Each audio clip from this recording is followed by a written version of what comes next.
Everyone, എല്ലാവർക്കും ഈസോ P S സിയുടെ മറ്റൊരു ക്ലാസ്സിലേക്ക് സ്വാഗതം. നമ്മൾ ഇന്ന് നോക്കാൻ പോകുന്നത് നമ്മൾ ഓൾറെഡി ചെയ്തിട്ടുള്ള ഒരു ചാപ്റ്ററിൻ്റെ സെക്കൻഡ് പാർട്ടാണ്. പുതിയ രാഷ്ട്രങ്ങൾ കെട്ടിപ്പടുക്കുന്നു പറഞ്ഞ ചാപ്റ്റർ. അത് 8ാം ക്ലാസ്സിലെ 13ാമത്തെ ചാപ്റ്ററാണ്. ഈ ഒരു ചാപ്റ്ററിനകത്ത് നമുക്ക് മെയിനായിട്ട് അമേരിക്ക, റഷ്യ, ചൈന അങ്ങനെ തുടങ്ങിയ രാജ്യങ്ങളിൽ നടത്തിയിട്ടുള്ള സ്വാതന്ത്ര്യ സമര ചരിത്രത്തെക്കുറിച്ചാണ് പഠിക്കാനുള്ളത്. നമ്മൾ ഓൾറെഡി അമേരിക്കൻ സ്വാതന്ത്ര്യ സമരത്തെക്കുറിച്ച് പഠിച്ചിട്ടുണ്ട്. അപ്പം ആ ഒരു ക്ലാസ് കാണാത്തവരാണെങ്കിൽ അത് കണ്ടിട്ട് ഈ ഒരു ക്ലാസ്സൂടെ കാണാൻ വേണ്ടി ശ്രമിക്കാം. അപ്പം ഇനി അടുത്ത് നമുക്ക് പറയാനുള്ളത് റഷ്യൻ വിപ്ലവത്തിനെ കുറിച്ച്. ആദ്യത ഇവിടെ ലെനിൻ്റെ ഒരു കോട്ട് കൊടുത്തിട്ടുണ്ട്, അത് വായിച്ചു നോക്കാം. ഞങ്ങളുടെ കാലത്ത് എല്ലാ സൂത്രങ്ങളും നേട്ടങ്ങളും നവീന സംസ്കാരത്തിൻ്റെ പുരോഗതിയും പ്രയോജനപ്പെടുത്തിക്കൊണ്ട് കൃഷിക്കാർ കൊള്ള ചെയ്യപ്പെട്ടിരുന്നു. അതിൻ്റെ ഫലമായിട്ടാണവർ പട്ടിണി കിടക്കുന്നതും വാത്തിൻ്റെ കാൽ ഭക്ഷിക്കുന്നതും റൊട്ടിക്ക് പകരം ചളിക്കട്ടകൾ ഭക്ഷിക്കുന്നതും അജീർണം ബാധിച്ച് പ്രാണവേദന കൊണ്ട് മരിക്കുന്നതും. അതേസമയം നിക്കോളസ് രണ്ടാമൻ്റെ നേതൃത്വത്തിൽ റഷ്യൻ ഭൂപ്രഭുക്കളും മുതലാളിമാരും ഒന്നടങ്കം സമ്പത്തിൽ ആറാടുകയാണ്. ഇവിടെ ഇപ്പോൾ എന്താ പറഞ്ഞേക്കുന്നത് ചോദിച്ചിട്ടുണ്ടെങ്കിൽ റഷ്യയുടെ ആ ഒരു സമയത്തുള്ള അവസ്ഥയാണ്.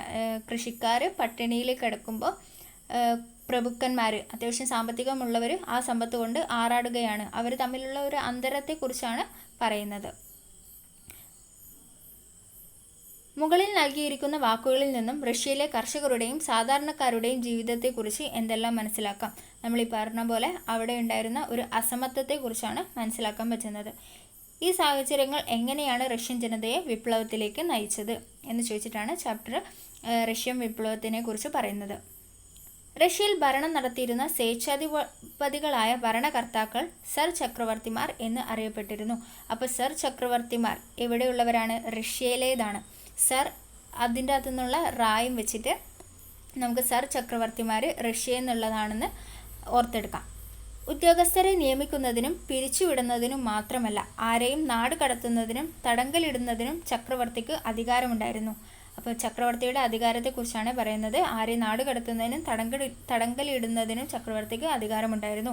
ദുരിതപൂർണമായ തൊഴിൽ സാഹചര്യങ്ങൾ, സാമ്പത്തിക മാന്ദ്യം, ജപ്പാനുമായി നടന്നുകൊണ്ടിരിക്കുന്ന യുദ്ധം എന്നിവയാൽ രോഷാകുലരായ ജനങ്ങൾ സാമ്പത്തിക രാഷ്ട്രീയ നവീകരണത്തിനായി സർ നിക്കോളസ് രണ്ടാമനോട് അഭ്യർത്ഥിക്കാൻ ഫാദർ ഗപ്പോണിൻ്റെ നേതൃത്വത്തിൽ സെൻറ്റ് പീറ്റേഴ്സ്ബർഗിലേക്ക് മാർച്ച് ചെയ്തു. അപ്പം സെൻറ്റ് പീറ്റേഴ്സ്ബർഗിലേക്ക് മാർച്ച് ചെയ്തു. ആരുടെ നേതൃത്വത്തിൽ? ഫാദർ ഗപ്പോണിൻ്റെ നേതൃത്വത്തിൽ.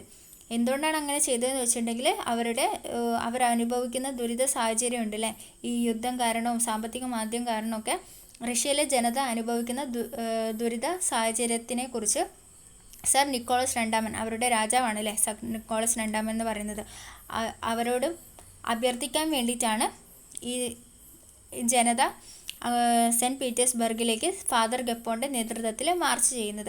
അവർ നോർമലായിട്ട് മാർച്ച് ചെയ്ത് അവരുടെ ആവശ്യങ്ങൾ ഉന്നയിക്കാൻ വേണ്ടി പോവുകയാണെങ്കിലും ഇത് കണ്ടു നിന്ന സൈന്യം, സർ നിക്കോളസ് രണ്ടാമൻ്റെ സൈന്യം എന്ത് വിചാരിച്ചു എന്ന് വെച്ചിട്ടുണ്ടെങ്കിൽ ഇവരെ ആക്രമിക്കാൻ വേണ്ടിയിട്ടാണ് അവർ വരുന്നതെന്ന് കരുതി അവർക്ക് നേരെ വെടിയുതിർക്കുകയും 100-ലധികം തൊഴിലാളികൾ കൊല്ലപ്പെടുകയും ചെയ്തു.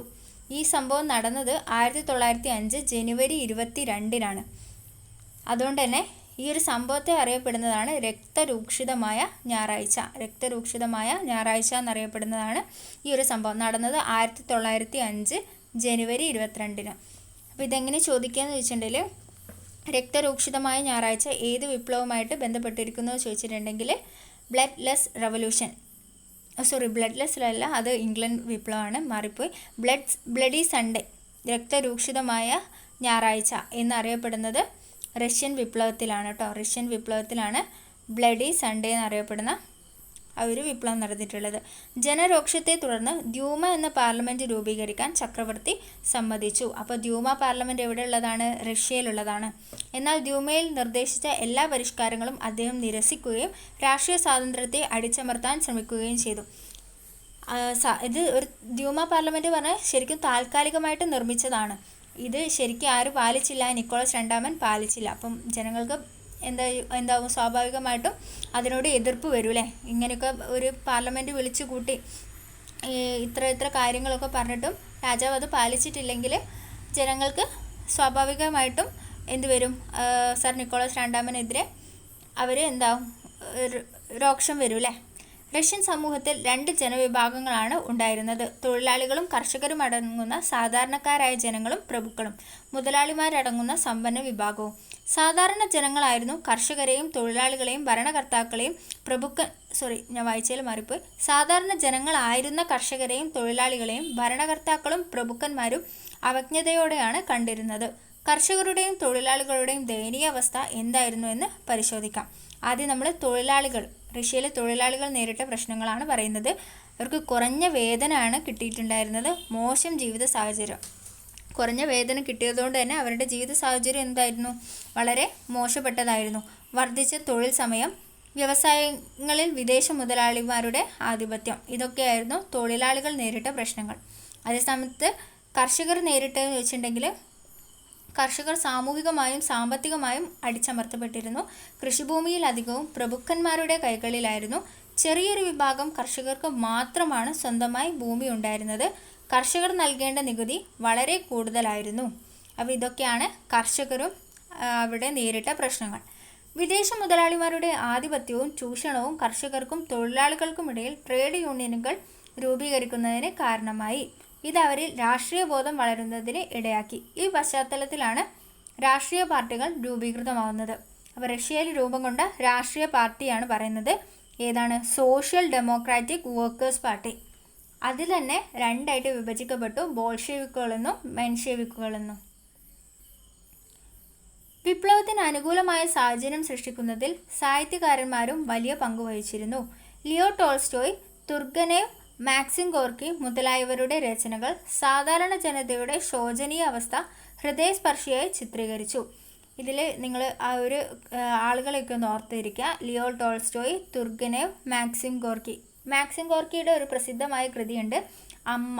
അത് ചോദിക്കാറുണ്ട് കേട്ടോ. അമ്മ എന്നറിയപ്പെടുന്ന കൃതി. ഈ രചനകളൊക്കെ സാധാരണ ജനതയുടെ ശോചനീയ അവസ്ഥ ഹൃദയസ്പർശമായി ചിത്രീകരിച്ചു. എന്നാൽ വിപ്ലവം സൃഷ്ടിച്ചതും അതിനുവേണ്ട മാർഗനിർദ്ദേശങ്ങൾ നൽകിയതും കാറൽ മാക്സിൻ്റെയും ഫെഡറിക് ഏംഗൽസിൻ്റെയും കമ്മ്യൂണിസ്റ്റ് സിദ്ധാന്തങ്ങൾ അടങ്ങിയ കമ്മ്യൂണിസ്റ്റ് മാനിഫെസ്റ്റോ ആയിരുന്നു. നമ്മൾ കേട്ടിട്ടുണ്ട് അല്ലേ, കമ്മ്യൂണിസ്റ്റ് മാനിഫെസ്റ്റോ. കാറൽ മാക്സിനെയാണ് നമ്മൾ അതിൽ പ്രത്യേകിച്ച് കേട്ടിട്ടുള്ളത്. പക്ഷെ അതിൻ്റെ കൂടെ എന്തോ ഓർത്തിരിക്കുക, ഫെഡറിക് ഏംഗൽസ് കൂടെ ഉണ്ടായിരുന്നു. കമ്മ്യൂണിസ്റ്റ് മാനിഫെസ്റ്റോയിൽ ഫെഡറിക് ഏംഗൽസും കൂടെ ചേർന്നിട്ടാണ് ആ ഒരു സിദ്ധാന്തങ്ങൾക്കൊക്കെ ഇൻഫ്ലുവൻസ് കൊടുത്തിട്ടുണ്ടായിരുന്നത്. മാർക്സിസ്റ്റ് പ്രത്യയശാസ്ത്രം. മാർക്സിസ്റ്റ് പ്രത്യയശാസ്ത്ര പ്രകാരം മനുഷ്യ ജീവിതത്തിലെ രാഷ്ട്രീയവും സാമൂഹികവും ബുദ്ധിപരവുമായ എല്ലാ പ്രവർത്തനങ്ങളും നിർണ്ണയിക്കുന്നത് സമൂഹത്തിലെ ഉൽപാദന രീതിയാണ്. തൊഴിലാളികളാണ് ഉൽപാദനത്തിൻ്റെ അടിസ്ഥാനമെന്നും അതിനാൽ തൊഴിലാളികളുടെ ആധിപത്യത്തിനായി നിലകൊള്ളണമെന്നും മാർക്സിസ്റ്റ് ആശയത്തിന് രൂപം നൽകിയ കാൾ മാക്സും ഫെഡറിക് ഏംഗൽസും വാദിച്ചു. അവരെന്താണ് പറഞ്ഞത്? തൊഴിലാളികളാണ് ഉൽപാദനത്തിൻ്റെ ഇമ്പോർട്ടൻ്റ് ആയിട്ടുള്ള കാര്യമെന്നാണ് അവർ പറഞ്ഞിട്ടുള്ളത്. തൊഴിലാളികളാണ് ഉൽപാദനത്തിൻ്റെ അടിസ്ഥാനമെന്ന് വാദിച്ച ആളുകളാണ് കാറൽ മാക്സും ഫെഡറിക് ഏംഗൽസും. ഒന്നാം ലോകയുദ്ധം ആരംഭിച്ചപ്പോൾ റഷ്യയും പങ്കാളികളായി. ആയുധങ്ങളുടെ കുറവും പരിശീലനത്തിൻ്റെ അഭാവവും മൂലം ആയിരക്കണക്കിന് സൈനികർ കൊല്ലപ്പെട്ടു. ഇത് സർ ഭരണകൂടത്തിനെതിരെ സാധാരണ ജനങ്ങൾക്കിടയിൽ നിന്ന് വിമർശനം ഉയർന്നു വരുന്നതിന് ഇടയാക്കി. ഈ സമയത്ത് റഷ്യയിലുണ്ടായ ഭക്ഷ്യദൗർബല്യം പ്രശ്നങ്ങൾ രൂക്ഷമാക്കി. ജനങ്ങൾക്കിടയിൽ വിപ്ലവ ചിന്തകൾ ഉണരുന്നതിന് ഇത് വഴിതെളിച്ചു. നമ്മുടെ റഷ്യ എന്താ ചെയ്യുന്നത്? ഒന്നാം ലോക മഹായുദ്ധം ഉണ്ടായപ്പോൾ റഷ്യയും അതിൽ പങ്കെടുത്തിട്ടുണ്ടായിരുന്നു. നമുക്കറിയാലേ, ഏതൊരു യുദ്ധമാണെങ്കിലും ജയിച്ചിട്ടാണെങ്കിലും ശരി തോറ്റിട്ടാണെങ്കിലും ശരി ഒരു യുദ്ധത്തിൽ പങ്കെടുക്കുന്ന സമയത്ത് സാമ്പത്തികമായിട്ട് ഏത് രാജ്യത്തിനായാലും ഒരു പ്രശ്നം ഉണ്ടാവും. അപ്പോൾ റഷ്യയും അതുപോലെ തന്നെ സാമ്പത്തികമായിട്ട് ആ യുദ്ധം എഫക്റ്റ് ചെയ്തു. അപ്പം അവിടുത്തെ ജനങ്ങൾ സർ ഭരണകൂടത്തിനെതിരെ വിമർശനം ഉയർത്തുകയാണ്. ഇങ്ങനെ യുദ്ധത്തിലൊക്കെ പങ്കെടുത്ത് അവരുടെ സാമ്പത്തിക സ്ഥിതി വളരെ മോശമായതിനെ തുടർന്ന് 1917 മാർച്ച് 8 ആധിപത്യം നശിക്കട്ടെ എന്ന മുദ്രാവാക്യം ഉയർത്തി സ്ത്രീ തൊഴിലാളികൾ മുൻപന്തിയിൽ നിന്നുകൊണ്ട് പെട്രാഗാഡിൽ പണിമുടക്കും മാർച്ച് നടത്തി. സ്ത്രീകളും ഇങ്ങനെ എന്തിലേക്ക് ഇറങ്ങുകയാണ്? ഇങ്ങനെ അതിനെതിരെ നേരിടാൻ വേണ്ടിയിട്ട് സ്ത്രീകളും ഇറങ്ങിത്തിരിക്കുകയാണ്. ഇതിനെ നേരിടാൻ അയച്ച പട്ടാളക്കാർ തൊഴിലാളികളുടെ പക്ഷത്ത് ചേർന്നു. സർ നിക്കോളാസ് രണ്ടാമനെ 1917 മാർച്ച് 15 സ്ഥാനഭ്രഷ്ടനാക്കിക്കൊണ്ട് മെൽഷെവിക്കുകളുടെ നേതാവായ അലക്സാണ്ടർ കെറൻസ്കിയുടെ കീഴിൽ താൽക്കാലിക ഗവൺമെൻറ് രൂപീകരിച്ചു. 1917 ഇങ്ങനെ എന്തായി, അലക്സാണ്ടർ കെറൻസ്കി അധികാരത്തിൽ വന്നു. ആരെ പുറത്താക്കിക്കൊണ്ട്? നമ്മുടെ സർ നിക്കോളസ് രണ്ടാമനെ പുറത്താക്കിക്കൊണ്ട് അലക്സാണ്ടർ കെറൻസ്കി അധികാരത്തിൽ വന്നു. ഇതിനെയാണ് എന്ത് പറയുന്നത്? ഫെബ്രുവരി വിപ്ലവം. അപ്പോൾ ഫെബ്രുവരി വിപ്ലവം ഉണ്ടായത് ആരുടെ നേതൃത്വത്തിൽ എന്ന് ചോദിച്ചിട്ടുണ്ടെങ്കിൽ അലക്സാണ്ടർ കെറൻസ്കിയുടെ നേതൃത്വത്തിൽ. അങ്ങനെ ആൾ 1917 മാർച്ച് 15 റഷ്യയുടെ ഭരണാധികാരിയായിട്ട് വന്നു. റഷ്യൻ വിപ്ലവത്തെ പൂർണ്ണതയിലേക്ക് എത്തിച്ചത് ബോൾഷെവിക് പാർട്ടിയുടെ നേതാവ് ലെനിൻ ആയിരുന്നു. അപ്പോൾ നമ്മൾ നേരത്തെ പറഞ്ഞിട്ടുണ്ടായിരുന്നു, റഷ്യയിലുണ്ടായിരുന്ന പാർട്ടിയാണ് സോഷ്യൽ ഡെമോക്രാറ്റിക് വർക്കേഴ്സ് പാർട്ടി. അതിൻ്റെ 2 വിഭാഗങ്ങളാണ് മെൻഷെവിക്കും ബോൾഷെവിക്കും. മെൻഷെവിക്കുകളുടെ നേതാവാണ് കെറൻസ്കി, അലക്സാണ്ടർ കെറൻസ്കി. അതേ സ്ഥാനത്ത് ബോൾഷെവിക്കുകളുടെ നേതാവാണ് ലെനിൻ. എങ്ങനെ ഓർത്ത് വെക്കാം? ബോൾഷെവിക്ക് എന്ന് പറയുമ്പം അവിടെ എല്ലുണ്ട്, അപ്പോൾ ലെനിനും എല്ലുണ്ട്. എല്ലില്ലാത്തത് മെൻഷെവിക്ക്, അലക്സാണ്ടർ കെറൻസ്കി. ബോൾഷെവിക്കിൽ ലെനിനാണ് നേതാവ്. അപ്പം എന്താണ്, റഷ്യൻ വിപ്ലവത്തെ പൂർണ്ണതയിലേക്ക് എത്തിച്ചത് ബോൾഷെവിക്കുകളുടെ നേതാവായിട്ടുള്ള ലെനിനാണ്. താൽക്കാലിക ഗവൺമെൻറ് മുതലാളിമാരുടേതാണെന്നും അത് ജനങ്ങൾക്ക് സമാധാനവും ഭക്ഷണവും സ്വാതന്ത്ര്യവും അനുവദിക്കുകയില്ലെന്നും അതിനാൽ അതിൻ്റെ സ്ഥാനത്ത് സോവിയറ്റുകളുടെ ഗവൺമെൻറ് വരണമെന്നും അദ്ദേഹം വാദിച്ചു. സോവിയറ്റുകളുടെ ഗവൺമെൻറ്റിന് വേണ്ടി വാദിച്ച ആളാണ് നമ്മുടെ ലെനിൻ. അദ്ദേഹം മുന്നോട്ട് വെച്ച ആശയങ്ങളാണ് അടുത്ത് നമ്മൾ നോക്കാൻ പോകുന്നത്. തൊഴിലാളി കൗൺസിലുകൾ. അധികാരം ആർക്കാണ്? തൊഴിലാളി കൗൺസിലുകൾക്ക്. തൊഴിലാളി കൗൺസിലുകൾക്കാണ് അധികാരം എന്ന് ആര് പറഞ്ഞു? ലെനിൻ പറഞ്ഞു. തൊഴിലാളി കൗൺസിലുകൾക്കാണ് അധികാരം എന്ന് പറഞ്ഞു. അതുപോലെ തന്നെ ഭൂമി കർഷകർക്ക്, ഭക്ഷണം പട്ടിണി കിടക്കുന്നവർക്ക്, സമാധാനം എല്ലാവർക്കും. ഇതൊന്ന് ഓർത്ത് വെക്കണം കേട്ടോ. ഇത് ആരുടെ കോട്ടാണെന്നുള്ള രീതിയിൽ ചോദിക്കും. അധികാരം തൊഴിലാളികൾക്ക്, ഭൂമി കർഷകർക്ക്, ഭക്ഷണം പട്ടിണി കിടക്കുന്നവർക്ക്, സമാധാനം എല്ലാവർക്കും. അത് ലെനിൻ്റെ വാക്കാണ്. ഈ ലക്ഷ്യം നേടിയെടുക്കുന്നതിനായി രൂപീകരിച്ച സൈനിക വിഭാഗമായിരുന്നു ചുവപ്പ് കാവൽസേന. ലെനിൻ്റെ നേതൃത്വത്തിലുള്ളതാണ് ചുവപ്പ് കാവൽസേന, റെഡ് ഗാർഡ്. ബോൾഷെവിക് സംഘങ്ങൾ തപാൽ, ടെലിഫോൺ കേന്ദ്രങ്ങൾ, തീവണ്ടി സ്റ്റേഷനുകൾ എന്നിങ്ങനെ പെട്രോഗ്രാഡിലെ പ്രധാന സ്ഥാപനങ്ങളെല്ലാം പിടിച്ചെടുത്തു. അതിനുശേഷം താൽക്കാലിക ഗവൺമെൻറ്റിൻ്റെ ആസ്ഥാനമായി ശൈത്യകാല രാജധാനിയും കൈവശപ്പെടുത്തി. ഇതോടെ അലക്സാണ്ടർ കെറൻസ്കിയുടെ നേതൃത്വത്തിലുള്ള താൽക്കാലിക ഗവൺമെൻറ് പുറത്തായി. ആദ്യം നമ്മൾ പറഞ്ഞു സർ നിക്കോളസ് രണ്ടാമനെ തോൽപ്പിച്ചുകൊണ്ട് അലക്സാണ്ടർ കെറൻസ്കി അധികാരത്തിൽ വന്നു എന്ന് 1917. അതിനെയാണ് നമ്മൾ എന്ത് പഠിച്ചത്? ഫെബ്രുവരി വിപ്ലവം എന്ന് പറഞ്ഞത്. പക്ഷേ ഫെബ്രുവരി വിപ്ലവത്തിന് ശേഷം നമ്മുടെ ലെനിൻ വരികയാണ്. ഒക്ടോബർ വിപ്ലവത്തിലൂടെ എന്തായി? ലെനിൻ ഈ അലക്സാണ്ടർ കെറൻസ്കിയെ പുറത്താക്കി അധികാരത്തിൽ കയറി. ആദ്യം പറഞ്ഞത് ഫെബ്രുവരി വിപ്ലവമാണ്. രണ്ടാമത് നമ്മൾ ഒക്ടോബർ വിപ്ലവത്തിനെ പറഞ്ഞു. ഫെബ്രുവരി വിപ്ലവം ആരുമായിട്ട് ബന്ധപ്പെട്ടിരിക്കുന്നു? കെറൻസ്കി ആയിട്ട് ബന്ധപ്പെട്ടിരിക്കുന്നു. ഒക്ടോബർ ലെനിനുമായിട്ട് ബന്ധപ്പെട്ടിരിക്കുന്നു. ലെനിൻ റഷ്യയെ തൊഴിലാളികളുടെ റിപ്പബ്ലിക്കായി പ്രഖ്യാപിക്കുകയും അദ്ദേഹത്തിൻ്റെ നേതൃത്വത്തിൽ ഒരു ഗവൺമെൻറ് രൂപീകരിക്കുകയും ചെയ്തു. ഇതൊന്ന് നോക്കി വെച്ചാൽ മതി കേട്ടോ. Russian calendar. അന്താരാഷ്ട്ര കലണ്ടറിനെ, അതായത് അന്താരാഷ്ട്ര കലണ്ടറായിട്ട് നമ്മൾ കൊണ്ടു നടക്കുന്നത് ഗ്രിഗേറിയൻ കലണ്ടറാണ് അന്താരാഷ്ട്ര കലണ്ടർ. നമ്മുടെ വീട്ടിലൊക്കെ യൂസ് ചെയ്യുന്നതൊക്കെ ഗ്രിഗേറിയൻ കലണ്ടറാണ്. അതിനേക്കാൾ 13 ദിവസം പിന്നിലായാണ് മാർച്ചിൽ നടന്ന വിപ്ലവം. 13 ദിവസം പിന്നിലായതിനാലാണ് മാർച്ചിൽ നടന്ന വിപ്ലവത്തെ എന്ത് പറയുന്നത്? ഫെബ്രുവരി വിപ്ലവം എന്ന് പറയുന്നത്. ശരിക്കും ആ വിപ്ലവം നടന്നത്, കെറൻസ്കിയുടെ നേതൃത്വത്തിലുള്ള വിപ്ലവം നടന്നത് മാർച്ചിലാണ്. പക്ഷേ റഷ്യൻ കലണ്ടർ പ്രകാരം 13 ദിവസം പിന്നിലായതിനാലാണ് അതിന് എന്ത് പറയുന്നത്? ഫെബ്രുവരി വിപ്ലവം എന്ന് വിളിക്കുന്നത്. ഇനി ലെനിനെ കുറിച്ചിട്ടുള്ള ഒരു കാര്യമാണ്. 1870-ലാണ് ലെനിൻ ജനിച്ചത്. സാമൂഹിക വ്യവസ്ഥയിൽ മൗലികമായ മാറ്റം രഹസ്യ സംഘടനകൾ കൊണ്ട് ഉണ്ടാക്കാൻ സാധിക്കുകയില്ല എന്നും തൊഴിലാളികളെ സംഘടിപ്പിച്ചുകൊണ്ട് മാത്രമേ ഇത് നേടാനാകൂ എന്നും അദ്ദേഹത്തിന് ബോധ്യപ്പെട്ടു. ഈ കാഴ്ചപ്പാടാണ് റഷ്യയിൽ തൊഴിലാളികളുടെയും കർഷകരുടെയും വിപ്ലവം അനിവാര്യമാക്കി തീർത്തത്. ഒക്ടോബർ വിപ്ലവത്തിനും തുടർന്ന് രൂപീകൃതമായ വിപ്ലവ ഭരണകൂടത്തിനും നേതൃത്വം നൽകിയത് ലെനിനാണ്.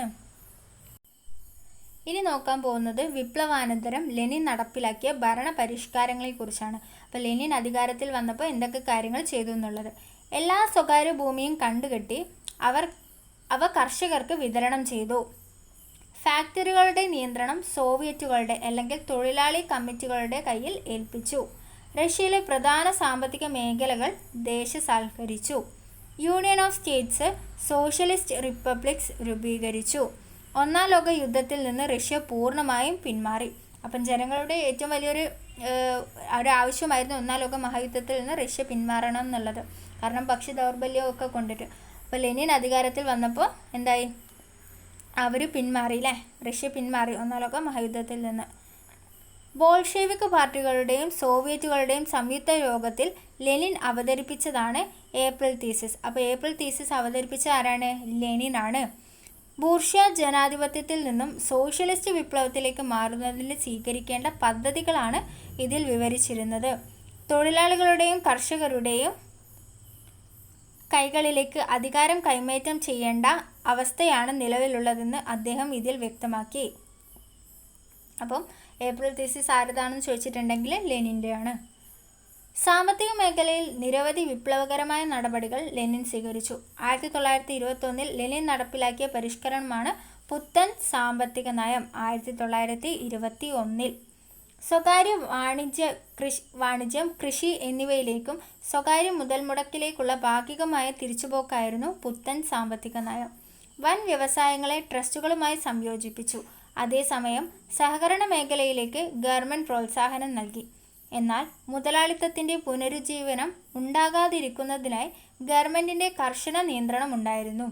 പുത്തൻ സാമ്പത്തിക നയം നടപ്പിലാക്കിയതിലൂടെ അദ്ദേഹം യൂണിയൻ ഓഫ് സോവിയറ്റ് സോഷ്യലിസ്റ്റ് റിപ്പബ്ലിക്കിനെ, അതായത് USSRനെ ലോകത്തിലെ വൻ ശക്തിയായി വളർത്തി.